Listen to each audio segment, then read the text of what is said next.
நீதி வேணும்ல உங்களுக்கு? நியாயம் வேணும் இல்ல? இத பாரு. முதலமைச்சர் உள்ள ஆதரவு தெரிவிக்கிறது எந்த விதத்தில் நியாயம் என்று எனக்கு தெரியவில்லை. பாவமா மூஞ்ச வச்சுக்கிட்டு அவர் பேசுறத பாரு. தமிழகத்திலே 47 சட்டமன்ற உறுப்பினர்கள் நாங்கள் வெற்றி பெற்றிருக்கின்றோம்.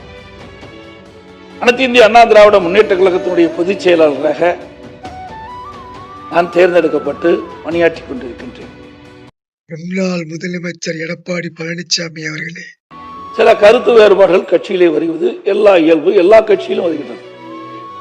அப்படி வருகின்ற அந்த சூழ்நிலையிலே ஒரு தரப்புக்கு முதலமைச்சர் உள்ள ஆதரவு தெரிவிக்கிறது எந்த விதத்தில் நியாயம் என்று எனக்கு தெரியவில்லை. முன்னாள் எதிர்கட்சி தலைவர் எடப்பாடி பழனிசாமி அவர்களே, உங்க எடப்பாடி தொகுதியில தாவேகா சார்பில் நாமினேஷன் பண்ண வந்தார்ல, அவர் எங்க போனாரு?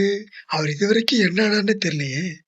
கொல்லப்புறமா வந்து அவரை தூக்கிட்டு போய் அங்க தாவேக்கா நின்னா நாம கண்டிப்பா டெபாசிட் கூட வாங்க மாட்டோம் அப்படின்றத தெரிஞ்சு அவரை தூக்கிட்டு போனீங்களே, இதுக்கு என்ன நியாயம்? மிஸ்டர் எடப்பாடி பழனிசாமி அவர்களே, இதுக்கு என்ன நீதி? உங்களுக்கு வந்த ரத்தம் மத்தவங்களுக்கு வந்த தக்காளி சட்னியா? வினை விதைத்தவன் வினை அறுப்பான். எடப்பாடி பழனிசாமி அவர்களே, இன்னைக்கு எப்படி அழுகுறீங்க பார்த்தீங்களா? ஊழ அழுக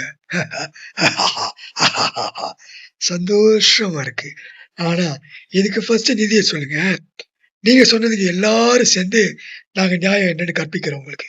ஓகே?